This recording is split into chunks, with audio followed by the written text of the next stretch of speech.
Welcome to WagerTalk Today, the gold standard of sports betting shows where we talk the talk and walk the walk. Got a loaded show getting you ready for a big weekend. We've got NBA, we've got Super Bowl, we've got lacrosse, we've got all around the world. Dan, come on in here. What do we got for today's show? No, we're Super Bowl rushing. We got a ton today. Yeah, Andy and I on the show yesterday, we talked all receiving props. We broke down, 6 or 7 guys, what their overs, unders are, what you were looking at. And we'll do something similar here. Not as many options in the rushing game, but I have a prop that I really like. I'm sure Andy has a couple, but we'll pull up a screen and show you historical data, how these guys have been doing cash. And so getting you ready to bet props in the Super Bowl, Andy and I are here for you. And then next week, we will be handicapping which performers will be wearing dresses and things like that. But on today's show, man, the Football Fridays are dwindling. We're calling it a Football Friday because we're going to force Teddy and Marco to talk about the Super Bowl a week and a half before the game even starts. But we're also going to be obviously talking NBA, college basketball with those two guys. They're going to have free plays for you coming up. We're going to do Sell Me with Teddy. I picked a great game for you guys to win some free 3-day flex passes. But Teddy's also going to be talking Pistons, Warriors. Marco's going to be coming on Michigan and Michigan State, the battle for Teddy's home state there. Should be a fun one that Marco is going to be breaking down. You've got all around the world. Lacrosse kicks off this weekend. I've got free plays for you in that. Andy, it's a great time to be subscribed here to WagerTalk TV, and it's a great time to celebrate Football Friday. Yes, only 2 left on the year, Andy. It's sad, man. We got to milk it for all it's worth here. Like when you only got one football game, and Football Friday is not that good when it's like XFL and things like that. So let's bring in Teddy, and we're going to talk a little NBA, then we're going to talk a little Super Bowl. Teddy, we're going to talk Pistons Warriors, but I want to ask you some general thoughts here. We talked about Giannis. Looks like he's probably not going to be on the Bucks. Warriors are a team that's being brought up, but I asked Joe Ranieri this yesterday. I'd love your thoughts. If you're an NBA team, are you really that excited with unloading everything to get Giannis, who's now dealing with another calf injury in his 30s, this big contract? Are you excited about trading for Giannis? No. Have you paid attention to the NBA for the last 40 years? Yes, I have. Every once in a while, one of these moves works, and the team that acquires a superstar goes on to win a title. It happens, once every X number of years. The other 98 moves that get made, don't tend to be quite as fortuitous for the team picking up the veteran superstar. And of course, the cost for acquiring Giannis right now, I've heard some remarkably high costs that it might take to bring him on board. I don't think that for any team, you pick up Giannis, you're like, oh yeah, we got a title now, we're locked in. Would the Knicks be better without Karl Anthony Towns and with Giannis in that spot? Maybe, a little bit. But would they be better without Towns and a newbie and 2, some first round picks down the road? Of course not. And the price to get, a superstar in the NBA at the trade deadline as opposed to at free agency is in my mind usually too high to make that trade. I mean, I'm looking at these standings. Like, what's the theory for building a good team? We're going to talk about Detroit. It almost feels like Detroit may be the model. You got one pretty big contract with Cade, one superstar, and then just try and load up a good, surrounding cast. But I just feel like these teams, 2 massive contracts, somebody like Giannis, it just doesn't feel like it's feasible once it comes to playoff time. And of course, the issue with first of all, Detroit hasn't won anything. All right, so let's not give the Pistons too much credit. They've had a good first half of a season after being bottom feeders for the better part of the last decade. So there's hope for Detroit in a way that there hasn't been, since Chauncey Billups was playing in Detroit, as opposed to getting thrown out of Portland for betting issues. But when you talk about the strategy and the philosophies for winning a title, a lot of it has to do with salary cap flexibility. And when you lock in someone like Giannis that you have to pay as they get older, in my mind, that reduces flexibility. And when you look around the league, who's getting traded? Everything's, this guy's an expiring contract. That guy's an expiring contract. These are guys that, 2 and 3 and 5 years ago that you wanted to pay $20 and $30 and $40 million a year. So the cost to acquire a Giannis, in my mind, is, and Giannis is right now, he is a top 10 NBA player without a doubt. He might be a top 5 NBA player. He is that good. He is that capable. But one top player doesn't win you a title. When you need a piece and a high usage piece mid-season, it's hard to get a guy like Giannis to be in full chemistry with your team. And of course, oh, by the way, he's hurt now. So even if you get him, to expect that your team with Giannis this year to find the chemistry and click all through the playoffs, in my mind, that's rather optimistic. Yeah, I guess the strategy is somehow trade for SGA, exactly. Williams, land Chad Holmgren. Well, the strategy is trade your Giannis like OKC traded their Paul George, and lo and behold, look what the cat can drag in a couple of years down the road. Yeah, absolutely. Well, let's break down this Pistons-Warriors game. Two teams, like we just mentioned, kind of going in opposite directions here, but let's focus on the game tonight here. Pistons are going to be the big favorite. Kind of makes sense. The Warriors stand a chance here in this one. So I'm really curious because you say they're going in opposite directions. What do you mean? Because I don't see that at all. Oh, I think the Warriors, with the injuries that they have, they're a non-factor in the playoffs. Meanwhile, the Pistons are the number 1 seed, and the East, I think, is wide open. The Knicks seem to be floundering. So if I'm picking one team that's going to have a lot more success in the playoffs, to me, it's the Pistons. It's not even close. All right. So the Knicks are going to be there. They'll be fine. It's January. The NBA is a long season, and the Knicks are going to be there. And really, if you talk to me about the Eastern Conference Finals, I don't think the Pistons will be. So we talk about what's the future of these two teams in the postseason. I don't see Detroit as being a likely contender to come out of the East. They are the type of regular season team that we love. All right. They're young, they're hungry, they're focused. That's who you like in the regular season of the NBA. When it comes to the postseason of the NBA, you like they've been there, they've done that.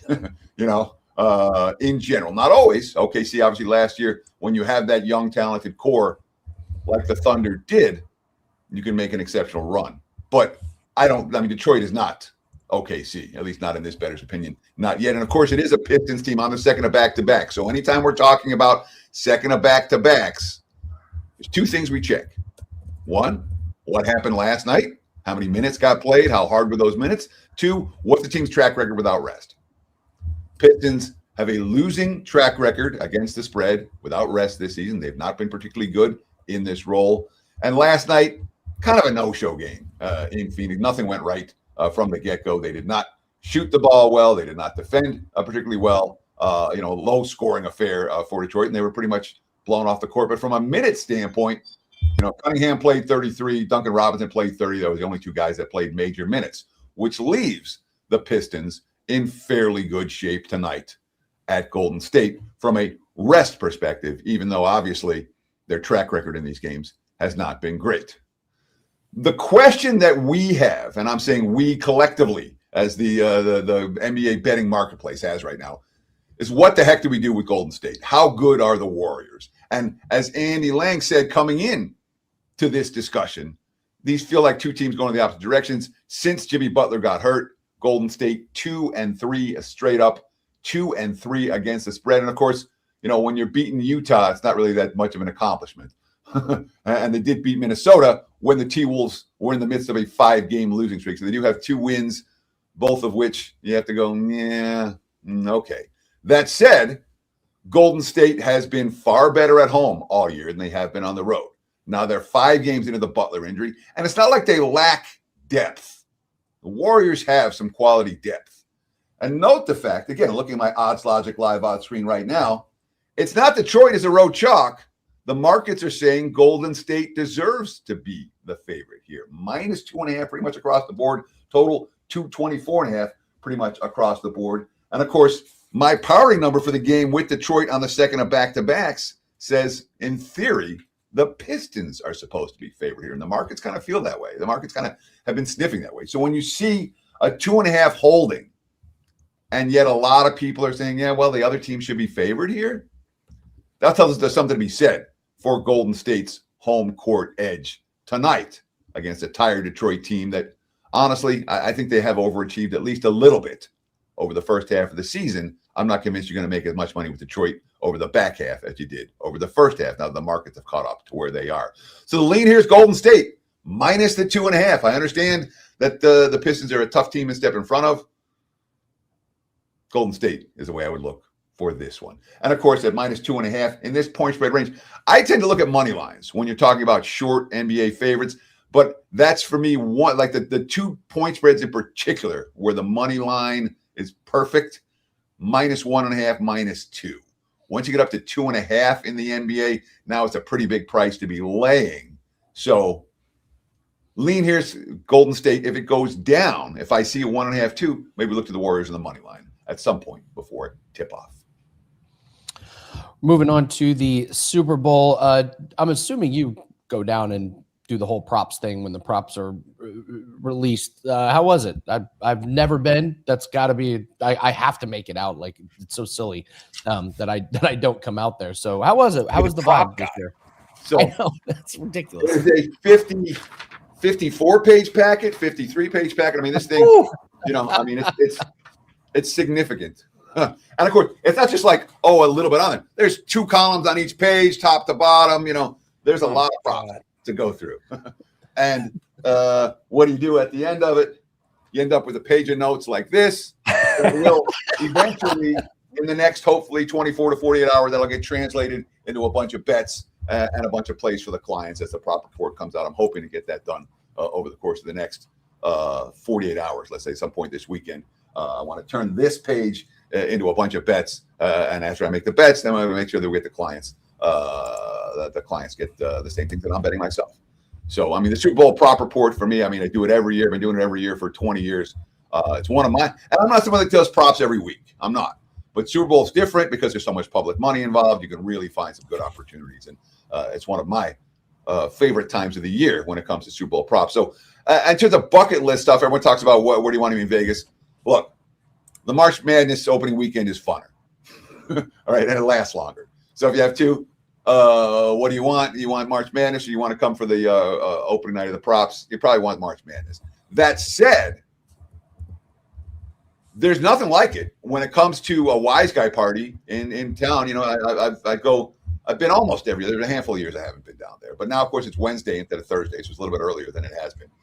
And if you've never seen like a wise guy party, you know, a bunch of guys with these fat bankrolls wearing sweatsuits, going up in line and again and muttering amongst each other. It really is it's a sight. It's an interesting scene. It really is. And of course, there's lots of guys that I know. So for me, it's fun because, you know, in this business, you know, you spend a lot of time by yourself. You spend a lot of time handicapping by yourself, getting out and about and talking with your friends that you get to see, you know, a couple times a season is always a good thing. So I had a great time down there. I go, like I said, almost every year. And I was there from, you know, like 6 o'clock till 11 on Wednesday. I stayed after because I was talking with some buddies. So, and of course, when you're talking with people, you're picking their brains. They're picking your brains. It's you know, I don't mind sharing ideas with friends and colleagues that I respect. And as long as they share with me, I'm happy to share back with them.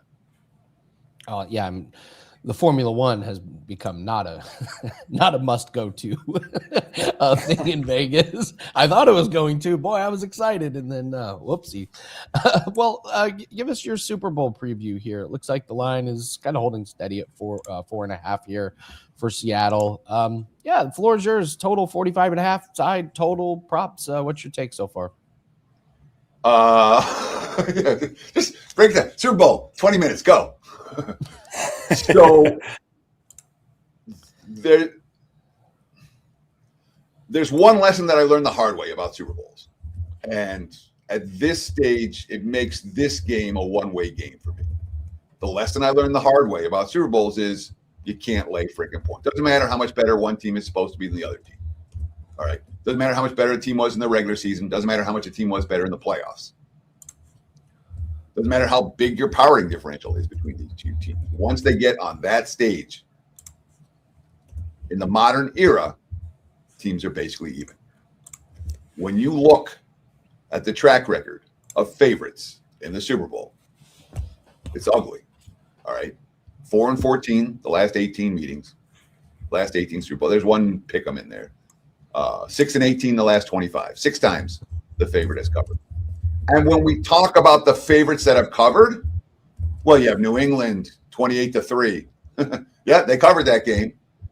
Seahawks Steelers, remember that game? I remember that game. Everyone in the world was whining about how the worst referee game in the history of Super Bowls. Well, that's one with favorite covered. I mean, that's what it takes for the chalk to be covering in these games. So for me, from a side standpoint, I don't care how good Seattle was. I don't care all the flaws New England have. When February rolls around, these teams are even. And I can only take points. Look at the track record of teams laying more than a field goal. All right, I talked about 6-18 ATS for any favorites. Now you look at the track record of teams laying 4, 4.5, and plus. There's been 11 tries this century. Those teams laying more than a field goal are 5-6 straight up. Straight up. 1-10 against the spread. Does history matter? How much does history play into this? Well, that's the question. Look, Seattle's a better team. They are. They're probably on both sides of the football. From a statistical standpoint, the Seahawks are remarkable in that sense. Really strong statistical profile. And New England's statistical profile, while strong, is certainly affected by the fact that no team in the league played a weaker schedule than the Patriots, and people still remember that. And of course, when you talk about New England's road to the Super Bowl, fortuitous. 2 warm weather teams coming to play in cold weather games. Denver's missing field goals. Denver's without their starting QB. I mean, obviously the Patriots are here not necessarily because they're one of the 2 best teams in the league, because everything's broken right for them. And the markets are telling us that. That said, can't do it, Andy. I've learned this, some lessons you learn and you have to learn again and you have to learn again. Super Bowl saying, oh, this team's definitely way better than that team is a lesson I had to learn a couple times. But I have learned that lesson. And I will not. My choice sidewise here is New England or pass. There's not a chance. I don't care stats. I don't care matchups. I don't care anything. Not a chance I lay with Seattle here. Plain and simple. Patriots or we'll be involved. Your public service announcement. You don't have to bet on the spread in this game. You don't have. There's not a law that says you have. Yeah. To. Nope. Teddy, what do you have up for everyone at Wager Talk? It's a big weekend, and then we got to do Sell Me. Sure. So I'm running good right now, guys. It's been a great week. I'm on an 8-0 NBA run over the last 8 plays, and tonight, real simple, 5% big ticket. Locked and loaded. A top total. The totals have been great. I'm hitting 80% on NBA totals this year so far in 2026. Red hot right now. And, of course, a long-term track record, short and long-term track record for the NBA 5% big tickets. They're impressive. I'm 37-18 since 2022, 67%. So there's not a ton of them. I don't have a ton of 5% plays. I certainly don't have a ton of NBA 5% plays. I think this is my 3rd one of the year. I got one tonight. Check it out. WT.buzz/TC. But again, don't buy the play. Get a package. Get buy a 7-day all access for the price of 3, dude. I mean, it's as good a deal as you can find. $69 every play, every day, every sport for the next 7 days. I encourage you. Check that out right now on my homepage. WT.buzz/TC. Teddy with a 5% NBA play. Don't you threaten me with a good time. Yes, sir. Yes, sir. You love it. 3 this year. So far, 2-0. Wow. Let's go. Well, let's make it 3-0. You can get that play at Teddy's page right now, WT.buzz/TC. Again, as I scan the board here for Sell Me, which is your chance, folks. If you comment below after the video goes live, we're going to tell you how you can win a free 3-day flex pass for any of these great guests. Marco coming up next, Teddy right here, and Andy as well. You could do 1 day of each of them with the flex pass. You'll win. What's up, Teddy?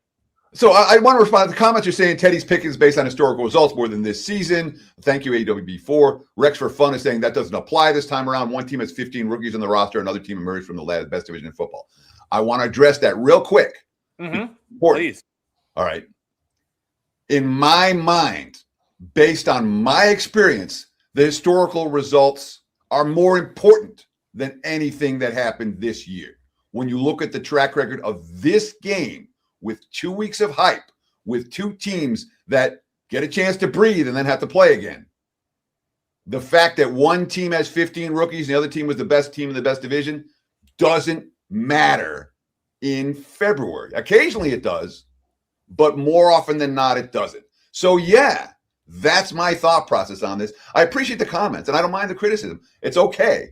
But I want to explain exactly what my thought process is. It's not, oh, there's some trend, there's some random trend. This is 28 Super Bowls in Vegas. This is what works. This is what doesn't. That's my take. Well, and Teddy, I'll even go one further, 15 rookies, 15 veterans, like that's something that I don't care about. And yes, in the Super Bowl, okay, it's fun talking points. We have 2 weeks to talk about this game. So it gets analyzed and overanalyzed. But something for me is I don't give a shit about the names on the back of the jersey. I'm talking what do these numbers mean to me? And, historical trends, you hear it in financial advisors as well. It's no guarantor of future success, but, it's definitely something that you have to factor in there. So I think that's just, maybe a little bit of difference between the people who are watching these type of shows to formulate their Super Bowl opinions versus watching First Take and those type of shows to formulate your type of opinions. There's big difference there. But guys, sell me time. I mean, I look forward to this every single week because I get to scan the board and try and find ugly matchups, fun matchups. I have a feeling, though, this matchup, gentlemen, will not be Teddy's 5% play this evening that you can get at wt.buzz/TC. I picked this one because of the similar logos, and I liked how it looked on my screen here when I have Clippers and Nuggets. And the spread in this one, guys, it's painted. Clippers 6.5 is what we're looking at pretty much. So, Andy, I'm going to give you the dog here with the Denver Nuggets simply because the dogs have been very good to you during this segment. Teddy, you're going to be letting me know why you should be laying 6.5. And Teddy, I was nice. At least this week I didn't make you break down a 13.5 point favorite, just a 6.5 point favorite. So Teddy, why are the Clippers rightfully so 6.5? And people should comment Teddy with their WagerTalk username to win a free 3-day flex pass. So when we talk about the LA Clippers, all right, even now, after all this time, they're still not necessarily being priced like the teams they've been for the last 2 months. Remember, this team started 6-21. And since their 6-21 start, they've lost 3 games. 3. And all 3 games have been blowouts, by the way. When they lose, they get clobbered. Other than that, it's a Clips team that has found a way to, and found a way is not even the right word. It's a Clips team playing good ball. It's a Clips team playing, we can win the West. We can compete with OKC type of basketball. And again, we look at the Odds Logic Live odds screen right now and seeing a very reasonable price, 6.5 for LA in Denver. Of course, let's not forget, it's a Nuggets team. And well, of course, we know about the Denver injuries. But what we haven't talked about a lot is the fact that Denver has been kind of up against this, the back-to-back bombers at Detroit. They had Brooklyn. So the last 2 games, the last 3 games really have all come down to one possession at the end. They had Milwaukee, Detroit, and Brooklyn came up short in only one of those 3 contests. But it's certainly a Nuggets team that, as shorthanded as they are, there are matchup problems here. You don't have a stopper for Kawhi. You don't have a stopper for Harden. You don't have the low post presence that you need, especially with Valanciunas question mark for this ball game. So if I'm playing, I'm laying. Ride the hot, fade the mediocre. Right now, Denver's a little bit mediocre. Fade the mediocre. Playing, he is laying, says Teddy Covers in the first part of Sell Me. And Lino pointing out, I am getting a little bit soft. It's the cold getting to my head. I should have went Brooklyn, Utah, but the logos being perfect matches, Andy, it was just too beautiful for me. So your turn to sell me on this Denver Nuggets side. And folks, we're grading this one at 6.5. So you're getting the points, Andy. You won't be laying. If you will be playing, you'll be taking. At least that's what I've decided for you. Yeah, this has just been a a blessing for the Nuggets. They're missing some of their guys, but they're getting some of their younger guys and bench guys plenty of minutes. And this is a team that's 6-4 ATS in their last 10 games. Yeah, they're coming off of a win last night, back-to-back, a gritty win against the feisty Brooklyn Nets. Clippers on a nice winning streak, but I don't know, a couple of those wins against Brooklyn, couple against Washington. There's a Utah win in there. And honestly, I think this might potentially be a look-ahead spot for the Clippers, who are at Denver on Friday, but then they got a nice matchup at Phoenix. And Denver has the element of surprise here. Christian Braun still out. Aaron Gordon still out. Jalen Pickett is getting big minutes. Peyton Watson has a chance to shine. Spencer Jones gets time. And Bruce Brown is really, really good coming off the bench. I actually think these supporting players are playing much better, and this line is a little inflated due to the guys that are out right now. These bench players and these role players are getting plenty of minutes and experience. I think Clippers win, don't cover, and they look ahead to this big matchup against Phoenix. All right, Andy. Well, Steve Kohler commenting below, why would you not take Teddy's advice? Seriously. He is 2-0 on these 5% plays, and he's got another one going tonight. And he's on a nice NBA run. So I don't know. Steve could be onto something, but you have to decide, commenters, and let us know. 6.5. Who's covering it? Clippers or Nuggets? Comment Andy if you think the Nuggets are a live dog, and comment Teddy with your WagerTalk username if you think the Clips are covering this 6.5.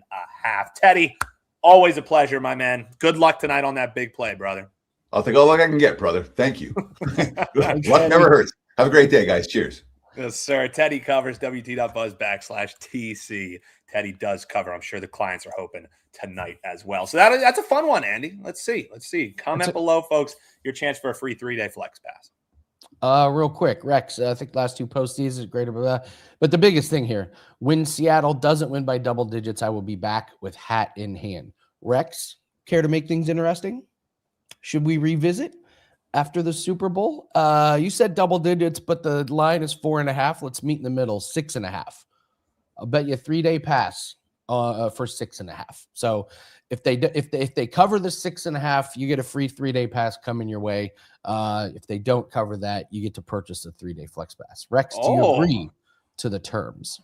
Yes, the terms have been laid out, Rex. Let us know. And this is the thing, folks. We're always watching the live comments. So you throw down a gauntlet, we're all for it. Tell us that we're idiots. Tell us that you disagree. Maybe don't tell us we're idiots, but you can tell us that you disagree. Andy and I are watching the comments, and sometimes we'll go head to head with you and win you some action as long as you agree to hold up your end of the bargain. But that's great stuff, Andy. And what I love about the Super Bowl, I will say, hold on, Dan.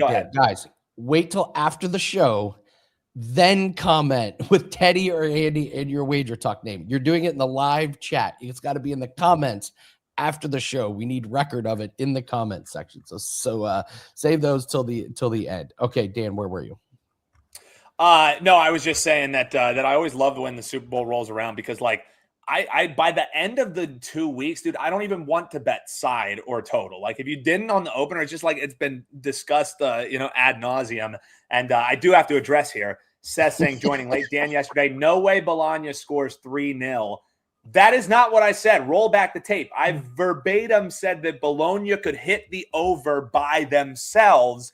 I just don't think they'll get a clean sheet. Never said no way Bologna scores 3-0. I said that was not my projected score line. So baloney. It happens. All right. Well, let's bring in Marco. Let's break out some games, and then we're going to finish with WTF, LFG. We're going to finish with all around the world. We're going to finish with the Russian props. Marco, one of my favorite things is you waiting in the back, because you're He's animated like back there. I love it.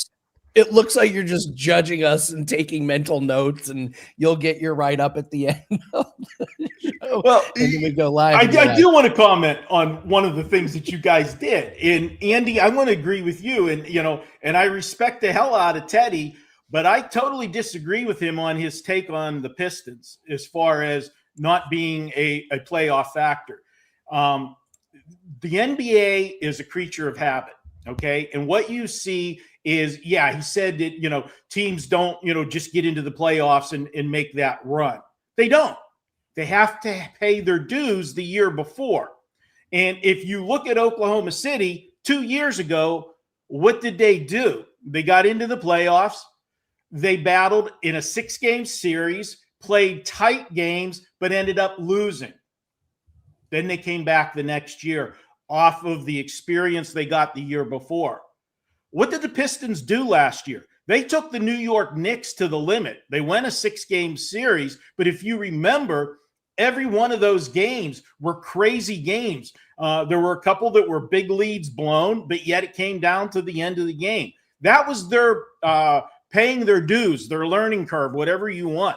I think the Pistons are a big factor in the East this year. Can they win an NBA championship? I'm not saying that, but I think the experience they got from last year's playoff appearance is going to serve them well this year.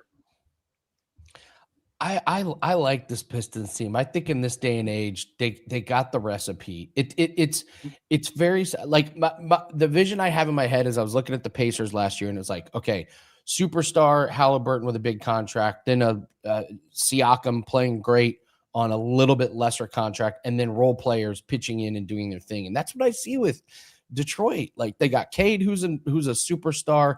That we know they can play defense. They're top 3 defensive team. They got Duncan Robinson, who can hit threes. Isaiah Stewart's been a just incredible player this season. I like him in the East. I'm with like you, buddy.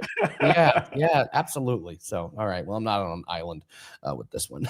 So let's go to a lot of Michigan talk. Let's go to college basketball here. We're going to talk about 2 Michigan teams, Michigan and Michigan State. Yes, there are sports being played in other states, but we're going to focus on this Michigan State. Is this a big rivalry in state college basketball at this point? It's always a rivalry between these two, but we know that when it comes to Michigan and obviously in football, Ohio State is the big rivalry. It's always a bigger rivalry for Michigan State because Michigan State's always going to be deemed as, the little brother, not, they're not the real tiny little brother, but they're always generally taking second fiddle to Michigan. So it means more for them. And boy, what a setup. You got one team that's coming in at 19-1 and the other one coming in at 19-2. Now, the 19-1 Michigan team, they've lost 7 straight to the spread. And I'm going to be honest with you guys. When I broke this game down, and, I start and I look at one side, then I look at the other side, and then I, form my opinion. My initial reaction had me on one side. And then the more I looked at it, I swung over to the other side. And I'm going to start with it. I'm looking at Michigan, and yeah, they're 19-1, but they've lost 7 straight to the spread. But they've been a huge favorite in all of those games, okay, until the last one. Now, they were a smaller favorite, but still a sizable favorite. They were playing Nebraska, who hadn't lost the game, and yet they were still a big favorite. Now they're finally in a spot where the spread's not going to be a factor, okay? You just got to win the game. Now, Michigan State, why my initial reaction was to look at Michigan State is I absolutely love Tom Izzo. Okay. This is a guy that doesn't worry about what his record might be coming out of, the month of December.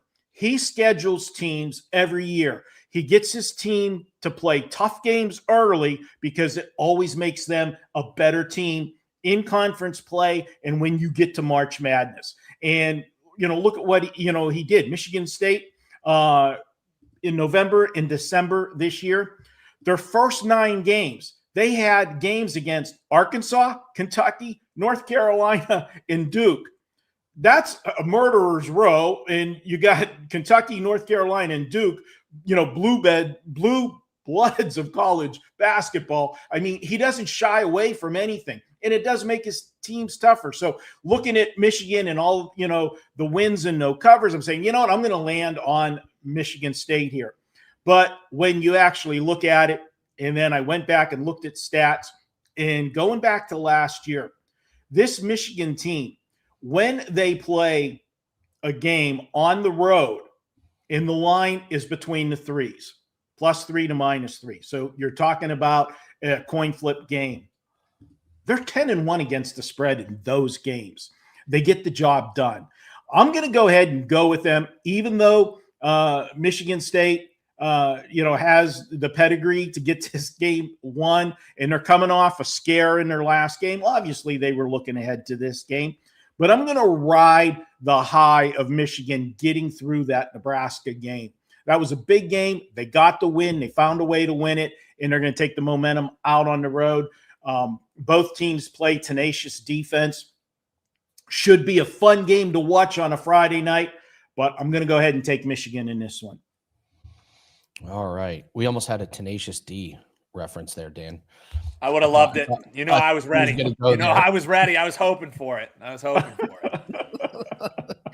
Marco, what's your take on the Super Bowl? We heard Teddy's historical, things. Hey, favorites just not the way to go historically.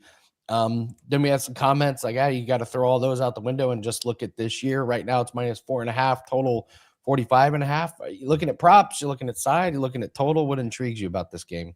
Well, my first take, I'm going to give you guys here on the show week in advance. I'm going to give you a total of first half wager, and I'll explain why. But talking about the historical stuff with Teddy, and the recency bias has been the dogs have been, the way to look. But when I talk about historical stuff and I look at things, one thing I remember, guys, and this game does remind me a lot of it. Now, I'm not saying that's where I'm going to land, but I'm saying as soon as I saw this game, as soon as I saw the line, it reminded me of a different Super Bowl. And it was a Super Bowl that, and I don't even remember what year it was now, but it was way back there. Dan Marino goes to the Super Bowl in his second year in the NFL, plays the San Francisco 49ers, and absolutely gets annihilated. I was on the 49ers in that game. Personally, that it was at the time and still is one of the biggest wagers I've ever made on a Super Bowl. And it was because that second-year quarterback going. Now, a little bit different with the 49ers because we know the 49ers, had their stretch of the dynasty and that offense was prolific. And you're dealing with, you had on those teams, you had Montana and Steve Young, quarterbacks that were tested. Here, you've got two quarterbacks that have never been to the Super Bowl. You've got one that's, definitely a veteran, but boy, you want to talk about a veteran that's carrying a lot of baggage with him. Did he finally get rid of all those ghosts? Probably. And I'm happy for him. What a story it's been for Sam Darnold. He's the winningest quarterback in the NFL the last two seasons. But only thing people wanted to talk about was the last two games of last season. And he had to carry that all season long. And here he is in a Super Bowl. So kudos to him. And Drake May, hey, what a year he's had. Probably the MVP or runner-up, which way they voted. Great year for him. But can he deliver in the Super Bowl? And that's where I'm going to segue into why I'm looking at the play I'm looking at for the first half wager.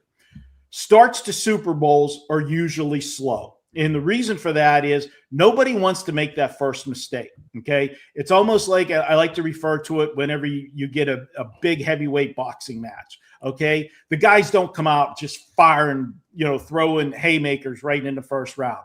They're throwing those jabs. They're filling each other out. That's what you get in the Super Bowl. And I think more so than ever this year because of the two quarterbacks that are in it. You've got, Drake May, like I said, a second-year quarterback. And remember, he's a second-year quarterback, but he didn't start all of the games last year.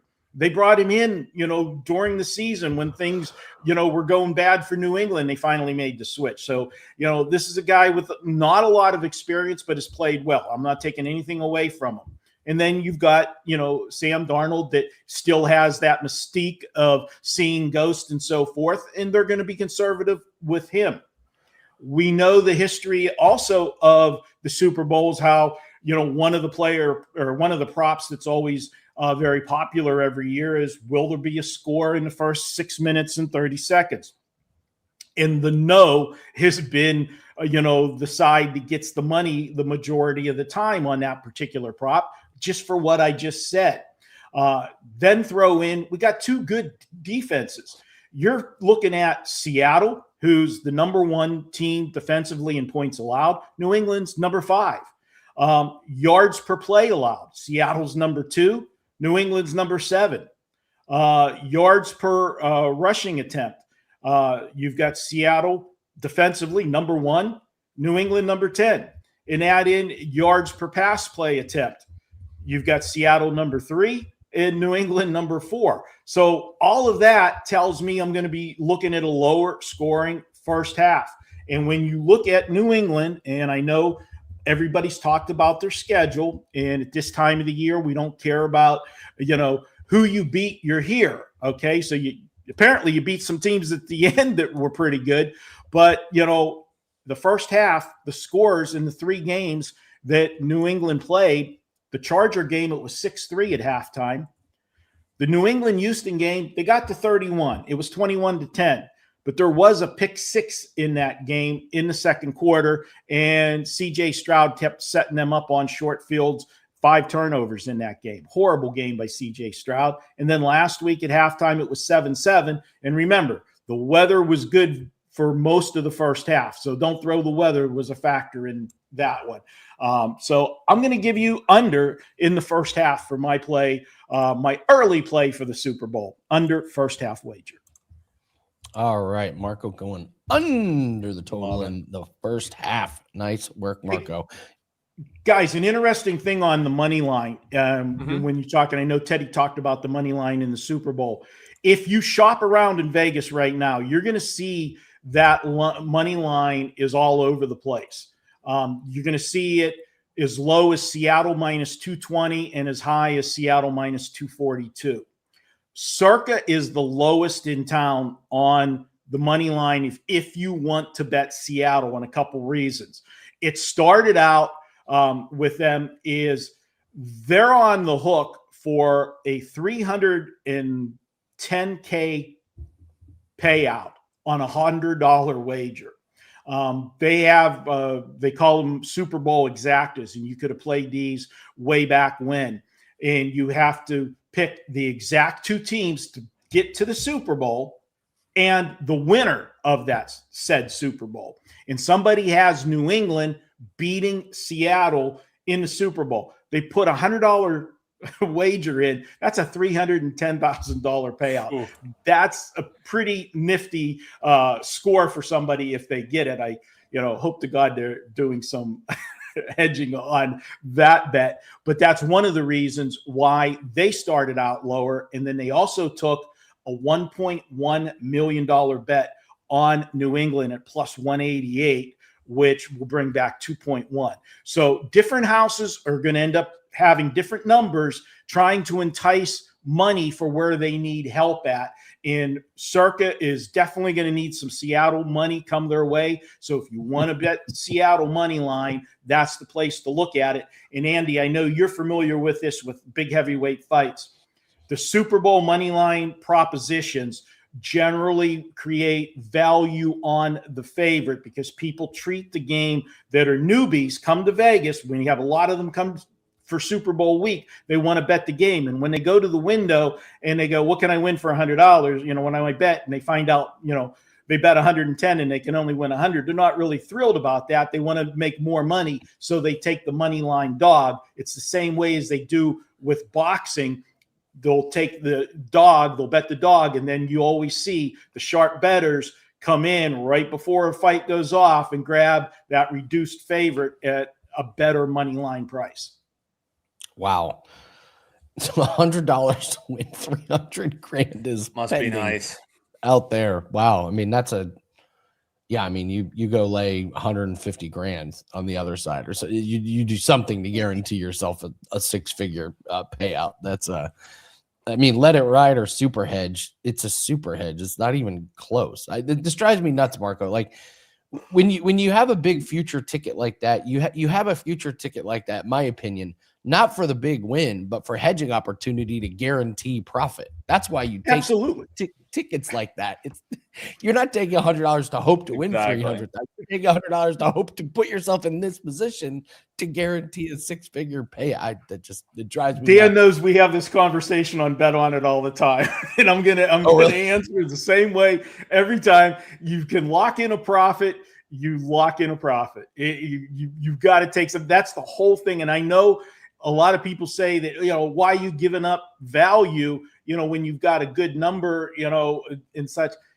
That's not it. I want to guarantee winners. If we can guarantee profits, you want to guarantee. Now, I'm not saying, if you really have a strong opinion on that side, sway it that way, but make sure that you're not going to lose money on this. And in this case, he's only going to lose $100. I get that, but still, my God, you've been locked in. That's what, even if you lose, just $100, it feels like you just lost, six figures. You know what I mean? Because you could taste it. And that's the thing that blows my mind, Mark. And you hear it all the time, with talking heads and things like that, of value this, value that. Guess what? If that side that you're way overexposed on loses, your value is this. It's zero. It's nada. It's zilch. So the whole, I get it. It's fun to be like, oh, hedging is for gardeners. But if you're in this to make money and you are in an advantageous position, you likely have the bankroll that allows you to then lock in a profitable position, kick your feet up, play some Super Bowl squares, have fun otherwise than where you could potentially fumble a bag of a six-figure bet, Mark. It blows my mind, man. Wild. All right, Marco, tell everyone what you have up for Wager Talk, and then we'll see if you have a sauce of the week. We have the sauce of the week. It's going to be another Marco rant. We'll get to that. Yes, please. This week, guys, we've got that still that 7 days for the price of 3. Take advantage of it. Hey, guys, full disclosure, I come on here every week. I tell you what my 5% record is and how good we've been doing. I lost one last night, and it was a tough one to swallow. We had Hawaii. They were +2, closed at 2.5. We had it at +2. They go to overtime and lose in overtime. And you know what? I love the comments. It's a sample size of 1. That's all that matters. If you bought yesterday, I lost. But, some of the comments, I love it when you guys chirp on social media and that I'm an idiot and so forth. That I had a dog go to overtime. The game ended in a tie. Okay. I don't think I was that far off base, guys. And somebody goes, well, don't you know that Hawaii hasn't won in Cal Irvine since 2018? How many of those kids are on this team? Could you please tell me that? 2018. Yeah. Okay. So that's how we're handicapping. But yeah, I lost to 5% last night, guys. So we're 41-21 the last 2 years with 5% plays. I will take that every single day of the week. But 1 game sample size, we're 0-1 last night. So that's how we're doing. But I would tell you, good time to jump on 7 days for the price of 3. And don't forget, Marco's Deli. I will be taping it immediately following this, and it will be released later today. We're going to have 5 plays on the Deli. The Deli College Basketball Edition, hitting 60% through 3 weeks of the Deli. So be sure to check out 5 more college basketball winners for Saturday, all for free. That'll be up on the Wager Talk YouTube channel later today. All right, Marco, I'm in the mood for some wings. What sauce am I You're in the gonna mood use? for some wings. Well, this has been a year, guys, where we've seen more coaches go on 4th down than ever before. Okay, because everybody, all the math geeks with their little cards and charts and everything, the numbers tell us that we should do it. And it absolutely drives me nuts. And I'm going to tell you what, and I'm going to probably alienate, 2 fan bases. And I've already alienated enough fan bases this year. So what's 2 more? But you know what? If you're a fan base of the Rams or the Broncos, you got what you deserve, because Sean McVay and Sean Payton both did idiotic decisions during this game on 4th downs that cost both teams what I feel their opportunity to win the football game. Let's start with Sean Payton. You're up 7-0. It's 4th and 1. I get it. It's 4th and 1. The metrics say that's a high percentage. Go for it. Okay. Except, and this is what drives me nuts, Nobody considers the metrics and the numbers guys. And this is where I have my debate all the time with numbers guys that tell me I'm an idiot for my style of handicapping because I look at situations and things that aren't factored into the line in the numbers, where a team, where they're at, who they played last, who they play next, whatever. That's not factored into the line, okay? That 4th and 1 chart doesn't factor in the fact that you're playing with a second string quarterback that is making his first start in over 2 years, hasn't thrown a meaningful pass in over 2 years. You're at home. You have the opportunity to go up 10-0, making it a 2-score game. Your defense hadn't given up anything to that point, almost to the midway point of the second quarter. Why in God's name would you take a chance of giving the other team momentum by having them stop you on 4th down? Not to mention the play that you called was an idiotic play, slow developing play. You need a quick developing play. You only need 1 yard. And let's throw in the last factor. You know what the weather was going to turn to. Put the points on the board. You know when that weather comes in, it's going to make scoring tougher. Take the 10 points, keep the momentum, and play defense. And force a second-year quarterback to have to come from behind on the road who had done absolutely nothing. That's Sean Payton. Now let me get to Sean McVay. 4th and 4 with 4:59 left in the game. It's 4th and 4. I get it. You're at the 6-yard line. I get it that you're down 4 points. But if you kick the field goal, 4th and 4, I don't care what chart you have, that's not a high percentage play.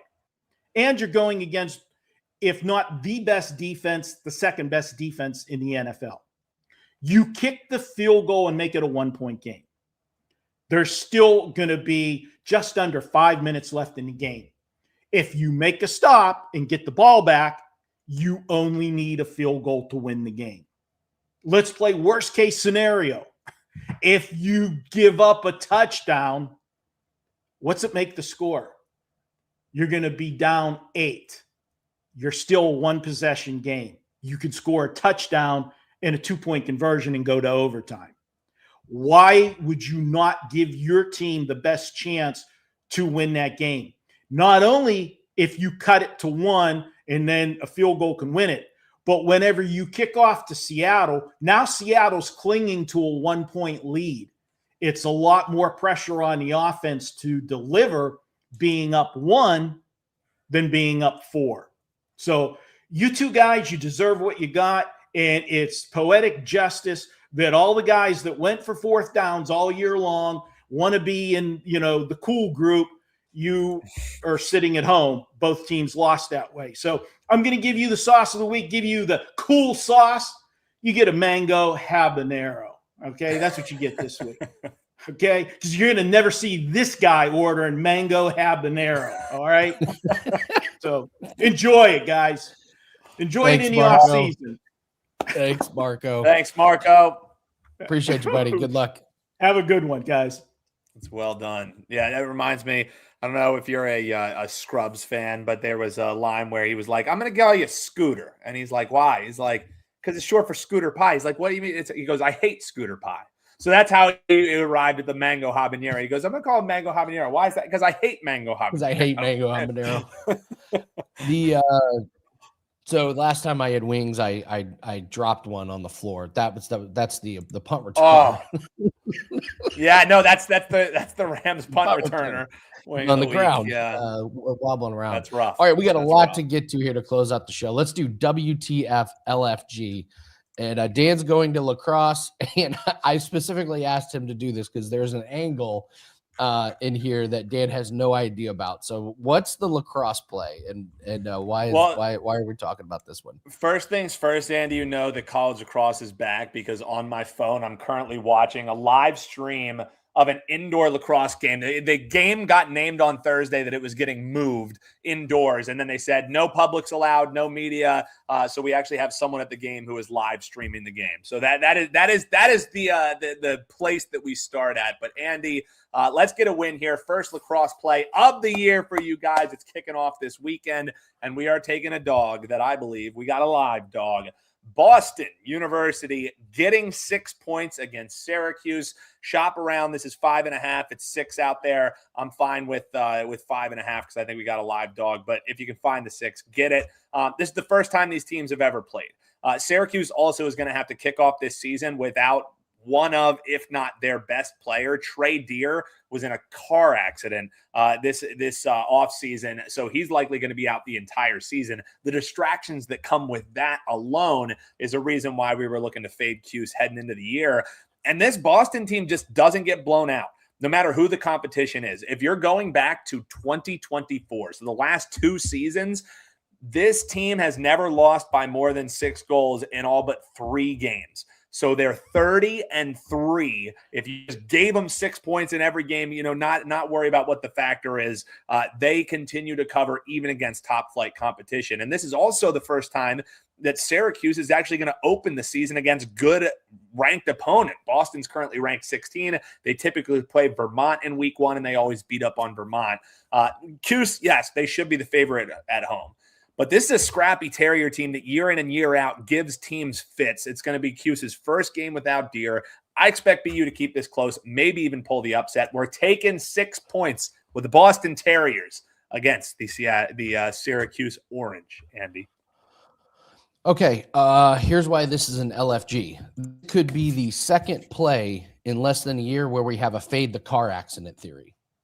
We love a fade the car accident theory, as long as everyone is okay, obviously, yes. Yeah, so Jared Gordon got hit by a car the day before his fight, and he decided to fight, and he got knocked out in the 3rd round. Easy cash. So, yes, first game of the season, we have a car accident involved. It's fade the car accident. That's what makes this an LFG, and let's get the season. I love to hear it, Andy. Winner. And we'll tell people, too, I know we got a lot to get here, Andy, so I'll keep it short, but we have 2 other plays that will be loaded for clients of Andy. That's a client play right there, and we have 2 other lacrosse plays for this weekend, WT.buzz/AL. Great time to buy that 7-day all access. 3 days is what you pay for. You get 7, and 3 lacrosse plays coming your way to kick off the weekend on top of all the great stuff you got, Andy.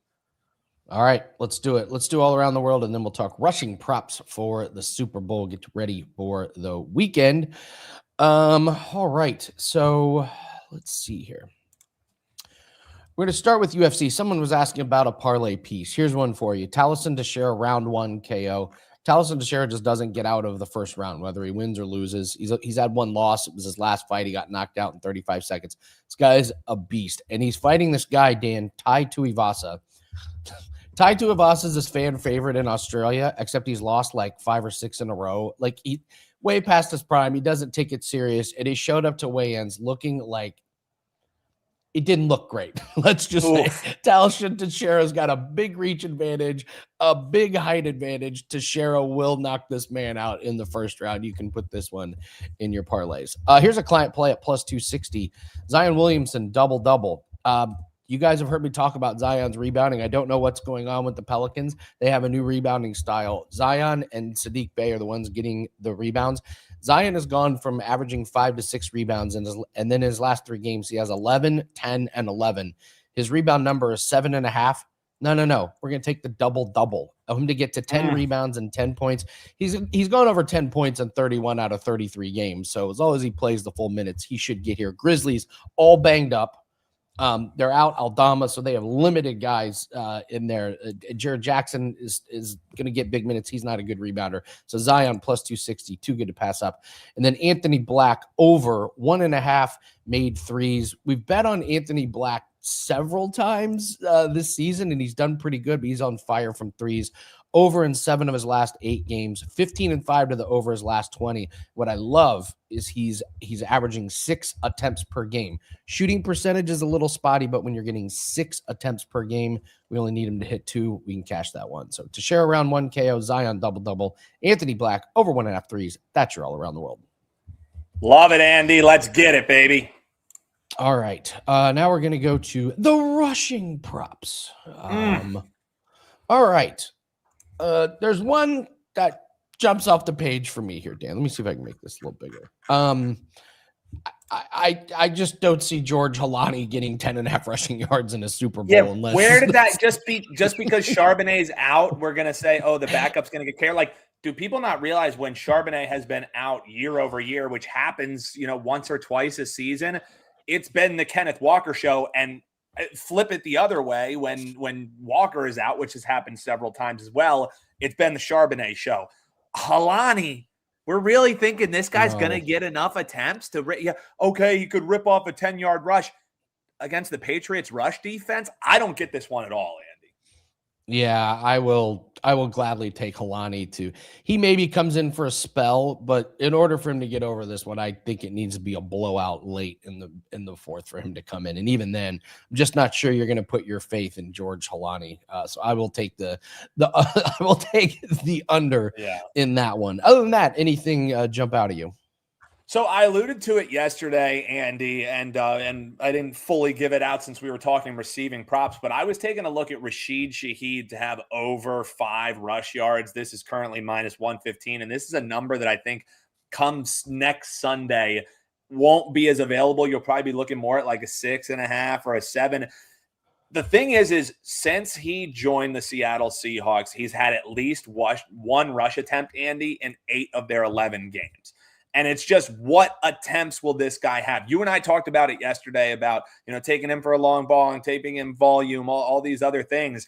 He is used in the rush game simply because they want to give him an end around, get him in space, and just see what happens. They'll at least try it once in the game. Sure, the Patriots may be ready for it, but in any game that he has had 2 or more rush attempts, Andy, 20 or more rush yards in both of those. So I just think, in the big game, it's the same reason why we don't like Halani. It's like, go to the players that got you here. And Shaheed, since that trade, has been a big boon for this offense. And not only in the downfield game, it's what he allowed just with the ball in his hand. So 5 or more rush yards, minus 115. Rashid Shaheed, a bet that I've already placed, Andy, because I don't think the number's going to be there. Oh, okay. Sam Darnold, rush attempts, numbers tell you he's gotten over. Kneel downs count, end of half, end of game. Anytime it's under 3, you kind of have my attention. I don't know if I would money. Yeah, I kind of like this one. So his rushing yards are 6.5. I would just go with the attempts. If you get any, I think you go attempts, Andy, because let's say end of the first half even, and they just want to get to the locker room. He kneels the ball down. Boom, there's a rush attempt right there. If Seattle is, everybody's betting this game like they already know how it's ended, and everyone's betting Seattle and laying with Seattle. So if Seattle really is going to win by 10 points, win by margin, figures that Sam Darnold is likely going to get a kneel, and you add that on top of the fact that he's a guy who I feel like wrongly people think of Darnold. Excuse me, I was saying Stafford there. I meant Darnold, obviously. They think of Darnold as this like statue-esque quarterback, and he actually has a little bit of movement to his game. He's not just a pocket passer that I think people just categorically label him as. So I like that one quite a bit, and you're getting even money on it if you shop around over 2.5. I think that'll be a bet for me come Sunday. All right. And then if you're a believer that they're just going to use Kenneth Walker in every facet, you could go over 104.5 rushing plus receiving. Kind of obliterated this number the last 3 weeks. It's a huge number. Has, but anytime it's triple digits, Andy, this is the Super Bowl. You have 1,000,001 things you can bet on. Why are you picking the guy to go triple digits and then he gets injured on the first drive and you're like, shit, you know what I mean? It's the same way as, I think Jackson Smith-Njigba could be the MVP in this game. I'll probably take the plus money bet on him to do that. I'm not taking his over 95.5. When you start getting to those numbers, Andy, that number is already assuming every single thing goes right. You know what I mean? And we know in sports, a lot of times more things will go wrong than go right, and you're playing a defensive team. 104.5, yeah, sure. You could cash it and brag to your buddies you did. It's not a smart bet, in my opinion. So Rashid Shaheed rushing plus receiving is 31.5. I don't hate that. I wish you could go Rashid Shaheed like maybe they'll have some special teams props where it's add in his yardage as well in punt returns. On some books, Andy, you're going to see that. You might be able to get it for the Super Bowl. You might be able to get it for the And things like Prize Picks, things like Underdog Sports, they offer things like that on a weekly basis. So I know it's going to be there for the Super Bowl, but I would love to take a big chunk of pie and say, let's call it 60.5 yards for any time Rashid Shaheed touches the ball. That's something that I would bet over on because he might take one to the house in this game. Oh, see, I would take the under. I don't see New England kicking to him. You don't think? Why would you kick to Rashid Shaheed? I mean, sometimes it'll just come off your foot wrong. You can plan not to kick to him, you know? Yeah, I know. Kick off, they maybe put him back there. I know he's exclusively been a lot of punt return, but kick off, you put him back there. The kickoffs with the new kickoff rule where you have to land it, where you have to kick it, it allows for a little bit more chance of return as well. Yeah. I worry about Travion not getting much work in this game. Only 3 carries against Denver. It was like, we don't really trust him in these conditions. And honestly, I looked up, Ramondre, they talk about his fumble. He's only fumbled in 2 games this entire season. So Vrabel slapped him on the wrist that it's no longer like the Ramondre Stevenson fumbled, So if I'm betting Travion Henderson, exact same thought, Andy, is does he get the volume? I would just take his longest rush over because that's the real threat of Travion Henderson, is 7.5?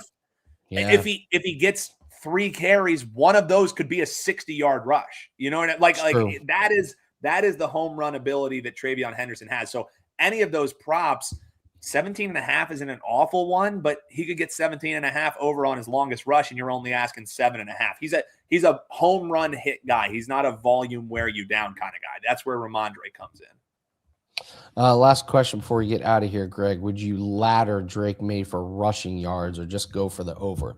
This is a great question because myself and a couple of other guys have talked about next season attempting to get more into the ladder plays because there were a few spots where it was just like, oh man, did we miss out on that? You said, why didn't I bet more on this? Why didn't I make it a 5%? I remember that, Andy, when you were like, yeah, we love this guy's spot. It was a crazy low number and he goes over alt, and you could have gotten 7-1 by the time you would have laddered it up. It was Michael Wilson when Marvin Harrison Jr. was ruled out. They put his receiving number at 56, and it was like, they're going to throw the ball a million times. I think he had 170. We could have hit even money, 2-1s, 3-1s, 4-1, 10-1s. So listen, Drake May, when he goes over 2 out of 3 games, he's flown over this one. And he might have to run quite a bit if Seattle gets to him. So blocked props.cash is not free. I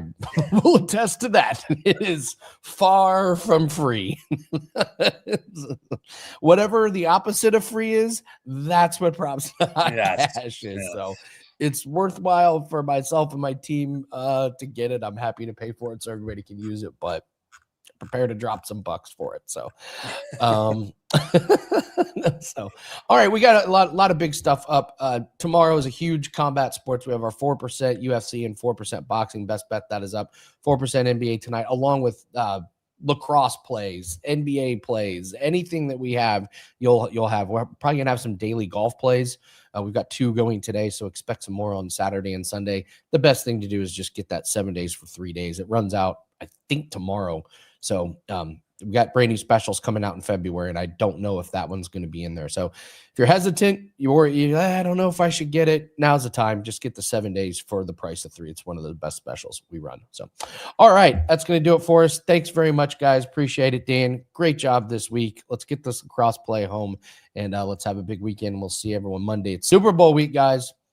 It's Super Bowl week next week, so expect a lot of props, a lot of Super Bowl talk. Can't wait to see you guys on Monday. Good luck on your bets. Let's have a big weekend. See you on Monday. Take care.